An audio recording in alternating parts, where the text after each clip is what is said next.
ಸಾಮಾನ್ಯವಾಗಿ ಸಣ್ಣ ಪುಟ್ಟ ಹೊಟ್ಟೆ ನೋವು ಬಂದ್ರೆ ಮಾತ್ರೆ ಮನೆಮದ್ದು ಸೇವಿಸಿ ನಾವೆಲ್ಲ ಸುಮ್ಮನಾಗ್ತೀವಿ. ಆದ್ರೆ ಈ ಹೊಟ್ಟೆ ನೋವು ಯಾಕೆ ಬರುತ್ತೆ ಅಂತ ಮಾತ್ರ ನಾವು ಯೋಚನೆ ಮಾಡೋದಿಲ್ಲ. ಈ ಹೊಟ್ಟೆ ನೋವು ಕರುಳಿನ ಸೋಂಕಿನ ಲಕ್ಷಣವೂ ಕೂಡ ಆಗಿರಬಹುದು. ಕೇರ್ಫುಲ್ ಆಗಿರಿ.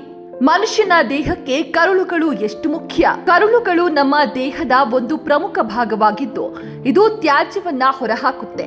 ಸಣ್ಣ ಅಥವಾ ದೊಡ್ಡ ಕರುಳಿನ ಬ್ಯಾಕ್ಟೀರಿಯಾ, ವೈರಸ್ಗಳು, ಶಿಲೀಂಧ್ರಗಳು ಬೆಳೆದು ಕ್ರಮೇಣ ಹೊಟ್ಟೆ ನೋವು, ಜೀರ್ಣಕಾರಿ ಸಮಸ್ಯೆಗಳು, ಮಲಬದ್ಧತೆ ಉಂಟು ಮಾಡುತ್ತದೆ. ಕರುಳು ಸೋಂಕು ಬಂದ್ರೆ ದೇಹ ದುರ್ಬಲಗೊಳ್ಳುತ್ತೆ ಹಾಗೂ ಇದರಿಂದ ಗಂಭೀರ ಆರೋಗ್ಯ ಸಮಸ್ಯೆಯೂ ಕೂಡ ಕಾಡಲಿದೆ. ಇವೆಲ್ಲ ರೋಗಗಳು ಬರಬಾರದೆಂದರೆ ಕರುಳನ್ನ ಆರೋಗ್ಯವಾಗಿಟ್ಟುಕೊಳ್ಬೇಕು. ಕರುಳಿನ ಸೋಂಕಿನ ಲಕ್ಷಣಗಳೇನು?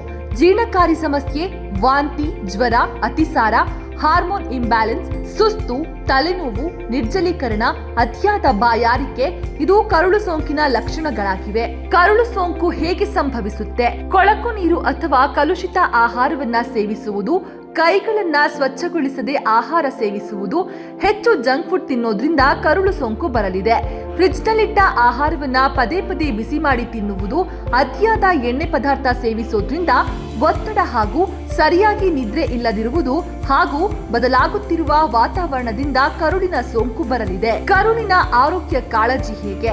ಮಧ್ಯಾಹ್ನ ಮಜ್ಜಿಗೆ ಸೇವಿಸುವುದು, ದಾಳಿಂಬೆ ಜ್ಯೂಸ್, ಮರಸೇಬು ಸೇವಿಸಿ. ತ್ರಿಫಲ ಪುಡಿಯನ್ನ ಉಗುರು ಬೆಚ್ಚಗಿನ ನೀರಿನೊಂದಿಗೆ ಬೆರೆಸಿ ಸೇವಿಸುವುದರಿಂದ ಕರುಳು ಶುದ್ಧವಾಗುತ್ತೆ.